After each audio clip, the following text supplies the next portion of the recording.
मोहोळमधील मतदान पेटी प्रकरणानं खळबळ। सोलापूर जिल्ह्यातून एक अत्यंत धक्कादायक आणि गंभीर बातमी समोर येते। मोहोळ तालुक्यात चक्क एका धाब्यावर मतदान यंत्रे आणि व्हीव्हीपॅट मशीन सापडल्यानं संपूर्ण महाराष्ट्राच्या राजकीय वर्तुळात मोठी खळबळ उडाली आहे। मोहोळ तालुक्यातील कुरुल जिल्हा परिषद गटातील ही घटना आहे। शनिवारी 7 तारखेला रात्री 11च्या सुमारास पुणे रस्त्यावरील एका खासगी धाब्याजवळ 2 मतदान यंत्रे आणि व्हीव्हीपॅट मशीन आढळून आली। निवडणूक प्रक्रियेत अत्यंत संवेदनशील मानली जाणारी ही यंत्रे अशा प्रकारे उघड्यावर सापडल्यानं प्रशासनाच्या कारभारावर मोठे प्रश्नचिन्ह निर्माण झाले। या घटनेची माहिती मिळताच राष्ट्रवादीचे जिल्हाध्यक्ष आणि उमेदवार उमेश पाटील यांनी आपल्या कार्यकर्त्यांसह तातडीनं घटनास्थळी धाव घेतली।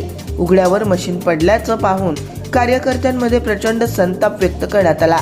जोपर्यंत जिल्हाधिकारी आणि पोलीस अधीक्षक स्वतः घटनास्थळी येत नाहीत तोपर्यंत मतदान पेट्या तिथून हलवू देणार नाही अशी आक्रमक भूमिका उमेदवारांनी घेतली। घटनेचे गांभीर्य लक्षात घेता पोलीस निरीक्षक हेमंत शेडगे यांच्यासह पोलिसांचा मोठा फौजफाटा तिथे दाखल झाला।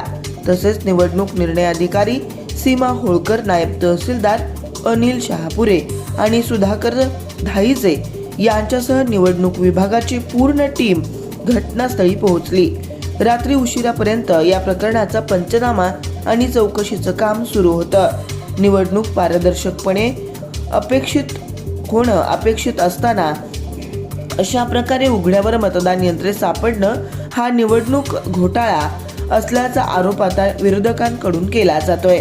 यामागे कोणाचा हात आहे आणि या यंत्रांची सुरक्षा करण्यात कुचराई कोणी केली याचं उत्तर आता निवडणूक प्रशासनाला द्यावं लागणार आहे।